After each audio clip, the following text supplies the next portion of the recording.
Les matinales de KPMG. Bonjour à tous, nous sommes très heureux de vous retrouver en ce mardi 6 juillet 2021 pour notre dernière matinale de la saison. Comme vous le savez, cette émission est destinée à faire le tour en 20 minutes chrono de l'actualité comptable et financière du mois. Au micro, Laurent Chilet et Hélène Modicom. Bonjour Laurent. Bonjour Hélène, bonjour à tous. En ce début d'été, le thermomètre a déjà atteint des températures caniculaires en certaines régions du monde, comme au Canada ou à Chypre.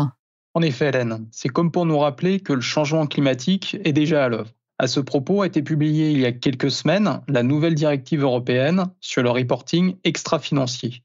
Au regard de ce nouveau texte, de nombreuses entreprises devront bientôt publier des informations dans les domaines social, sociétal et environnemental. Pour décrypter cette obligation qui s'imposera à un nombre beaucoup plus large de sociétés que l'actuelle déclaration de performance extra-financière, nous avons convié aujourd'hui à notre micro Anne Garance, associée responsable du département développement durable de KPMG France, et Fanny Huyot, également associée au sein de ce département. Le dossier du mois. Nouvelle directive européenne sur le reporting extra-financier, taxonomie verte, reporting non financier international, etc. Depuis quelques mois, l'actualité réglementaire en matière de communication ESG des entreprises foisonne. ESG signifiant environnemental, social et gouvernance. À tel point que les acteurs économiques peuvent être perdus dans le maquis de nouveaux textes ou de futurs nouveaux textes. C'est pourquoi il nous a paru indispensable de consacrer notre dossier du mois aux questions de responsabilité sociale, sociétale et environnementale. Et nous le ferons aujourd'hui avec Anne Garance, associée et responsable du département développement durable de KPMG France, et Fanny Huyot, associée au sein de ce même département. Bonjour mesdames. Bonjour Hélène. Bonjour. Ma première question sera simple, votre réponse le sera peut-être moins, Anne Garance. Pouvez-vous nous dresser un panorama des initiatives actuelles dans le domaine de la RSE, que ce soit au niveau européen ou international ?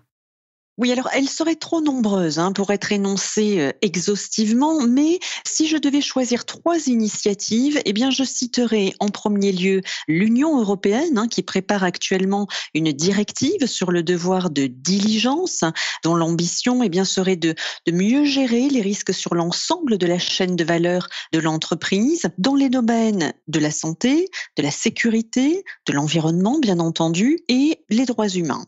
Deuxième initiative importante, l'Europe consulte également sur la TCFD pour Task Force on Climate-Related Financial Disclosures, qui pourrait venir renforcer les obligations en matière de climat dans un avenir proche au niveau européen. Et enfin, troisième initiative significative en Europe, les travaux de normalisation du reporting extra-financier portés par l'EFRAG, sans oublier qu'au niveau international, la fondation IFRS réfléchit également à l'élaboration de normes extra-financières. Bref, les enjeux RSE sont au cœur des préoccupations françaises, européennes et aussi internationales. En clair, l'Europe a été pionnière dans ce domaine et cherche à le rester. Le panorama étant dressé, penchons-nous maintenant en particulier sur une de ces initiatives, la révision de la directive sur le reporting non financier, appelée CSRD pour Corporate Sustainability Reporting Directive. Ce projet de texte publié le 21 avril dernier remplacera un jour la directive actuelle, la France l'ayant transposée à l'époque via les dispositions des PEF. Oui, la fameuse déclaration de performance extra-financière que nous connaissons bien, Hélène, depuis l'exercice 2018, devrait en effet bientôt disparaître. Cette directive CSRD modifiera la publication des informations sociales, environnementales et sociétales que les grandes sociétés françaises communiquent dans leur DPEF. Et pourquoi fallait-il faire évoluer aussi vite les dispositions des PEF ? Alors, je vois 3 raisons principales à cette nécessité de changement qui, je vous l'accorde, est très rapide.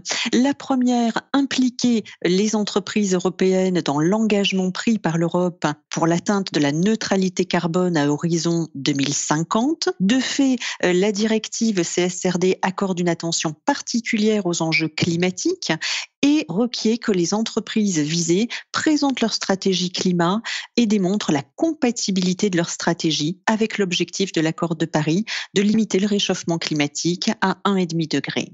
Deuxième raison, cette directive CSRD a pour ambition de supprimer les distorsions qui existent aujourd'hui d'une entreprise européenne à une autre en matière de communication RSE et de vérification externe associée.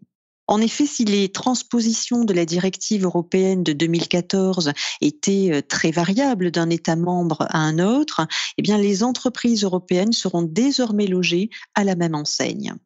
Enfin, cette nouvelle directive a pour objectif d'améliorer la comparabilité des performances ESG communiquées par les entreprises. Et à ce propos, comme je l'ai dit à l'instant, un chantier de normalisation du reporting extra-financier est en cours, porté par les FRAG. Les normes de reporting extra-financier sont attendues courant 2022 et 2023. Plus de comparabilité et une plus grande transparence des informations extra-financières sont donc attendues en Europe dans un avenir proche. Mais à qui ces nouvelles dispositions en matière de reporting extra-financier s'appliqueront-elles et à partir de quand ? Je m'adresse maintenant à vous, Fanny Oulliot. Aujourd'hui, vous le savez, sont concernés par les dispositions des PEF, schématiquement les SA et les SCA, cotés comme non cotés, qui dépasse 500 salariés et 100 millions d'euros de chiffre d'affaires ou 100 millions d'euros de total bilan sur base consolidée. L'élargissement du périmètre des sociétés visées par ces nouvelles dispositions a été confirmé dans le projet de directive publié le 21 avril dernier. Et à ce titre, seront concernés à compter de l'exercice fiscal 2023 les grandes sociétés cotées et non cotées.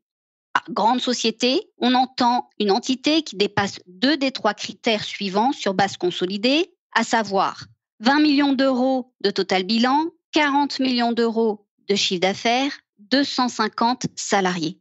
Et ce, quel que soit le statut juridique de l'entreprise. Autrement dit, tous les statuts marchands seront désormais concernés. Deuxième échéancier de mise en application seront également concernés à compter de l'exercice fiscal 2026, cette fois, les petites et moyennes sociétés cotées.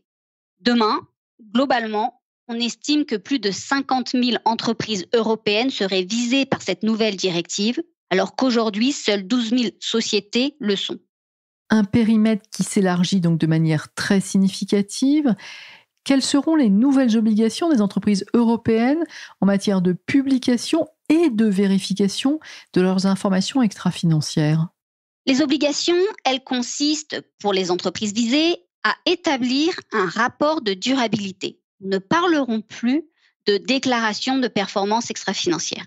Et ce rapport de durabilité, il devra être inclus au rapport de gestion de l'entreprise et vérifié par un tiers externe avec un niveau d'assurance limité. Pas de changement prévu sur ces points pour les sociétés françaises. On peut imaginer en revanche que ce nouveau rapport de durabilité sera plus complet que la déclaration de performance extra-financière actuelle. Pas tout à fait, les rapports de durabilité ne seront finalement pas si différents que les déclarations de performance extra-financière que nous connaissons actuellement en France. Néanmoins, quelques évolutions sont à noter, parmi lesquelles, sur le volet stratégie, l'entreprise devra décrire son modèle d'affaires et sa résilience aux enjeux climatiques. En clair, le plan d'action qu'elle a mis en place pour être compatible avec l'accord de Paris.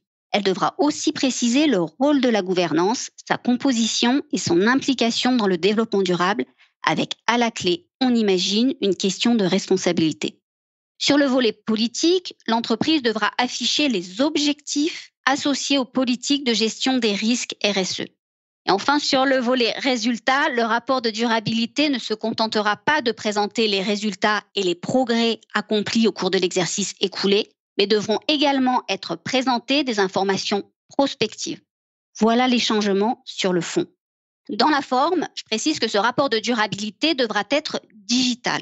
À ce titre, il est prévu de mettre en place un processus de reporting électronique des informations extra-financières, à l'instar de ce qui est fait aujourd'hui avec le reporting ESEF pour le reporting financier.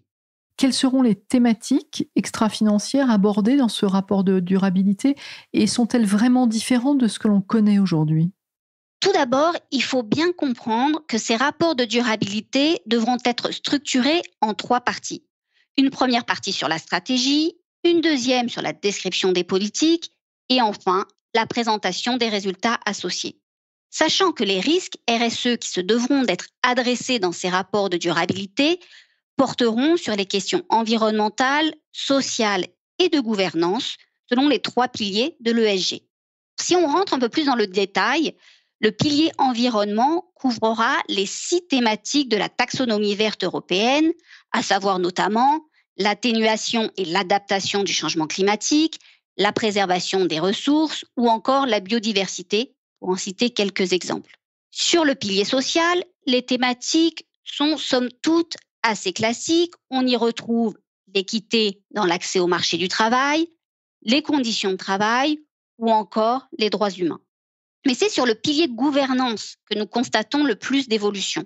La question de l'éthique des affaires et des mesures anticorruption doivent être désormais traitées par toutes les entreprises visées, cotées ou non cotées. Devront également être présentés les engagements politiques de l'entreprise et les activités de lobbying, ce qui est totalement nouveau. Et enfin, la qualité des relations avec les partenaires commerciaux, fournisseurs, clients, comme la santé et la sécurité des produits devront figurer dans les rapports de durabilité. À noter que lors de la transposition en droit français, il n'est pas impossible que certaines thématiques soient ajoutées, comme par exemple la lutte contre l'évasion fiscale. Du changement dans la continuité, en quelque sorte. La gouvernance de l'entreprise, nous l'avons déjà dit, va être de plus en plus impliquée et responsabilisée dans le suivi des enjeux RSE. On peut donc penser que le comité d'audit va devoir s'intéresser de près à ces questions, Anne Garance. Oui, Hélène, vous avez raison. Les missions du comité d'audit devraient être étendues au rapport de durabilité. Désormais, il serait notamment chargé, premièrement, de suivre aussi le processus de reporting des informations extra-financières, également et deuxièmement, de s'assurer de l'efficacité du contrôle interne des risques ESG de l'entreprise. Et enfin, troisièmement, de suivre le contrôle légal du rapport de durabilité et d'informer le conseil d'administration des résultats de cette vérification externe. Dernière chose, le projet de texte indique que le comité d'audit serait également chargé du suivi du processus de reporting électronique des informations extra-financières. Comment les entreprises peuvent-elles se préparer à ces évolutions ? Quels sont vos conseils ? Comme souvent, une bonne anticipation est la clé du succès. La directive devrait être transposée en droit français d'ici décembre 2022. Les nouvelles obligations réglementaires devront entrer en vigueur à compter de l'exercice 2023 pour une publication des premiers rapports de durabilité en 2024. Pour les entreprises nouvellement soumises, nous les encourageons à débuter la préparation du rapport de durabilité dès l'exercice 2022 afin de structurer la démarche en interne et d'identifier les points de difficulté. Pour les entreprises qui étaient déjà soumises au dispositif DPEF, nous les encourageons à bien identifier les informations nouvelles à communiquer afin d'enrichir leur communication, aussi à se préparer aux questions des comités d'audit et potentiellement de l'AMF, et aussi à travailler en collaboration avec leur organisme tiers indépendant, leur OTI, afin d'anticiper la vérification des informations nouvellement communiquées. Un grand merci à toutes les deux pour vos éclairages. Même si cette nouvelle communication d'informations extra-financières n'est pas immédiatement requise, elle sera, le moment venu, scrutée avec beaucoup d'attention par les parties prenantes. Les entreprises doivent donc s'intéresser à ce sujet sans tarder. Et si vous avez besoin d'être accompagné dans ce domaine, nos experts sont bien entendu à votre disposition. Enfin, pour rester informé, rendez-vous dans l'application mobile de Radio KPMG ou à la page du développement durable sur kpmg.fr. C'était la dernière matinale de la saison. Je vous retrouverai avec grand plaisir à la rentrée, le 7 septembre prochain, pour une nouvelle saison radiophonique. Et sachez aussi qu'au mois d'août, notre radio rediffusera dans son application ses meilleurs programmes de l'année. Restez donc à l'écoute. Bel été à tous et bonnes vacances à ceux qui ont la chance d'en prendre. Les matinales de KPMG.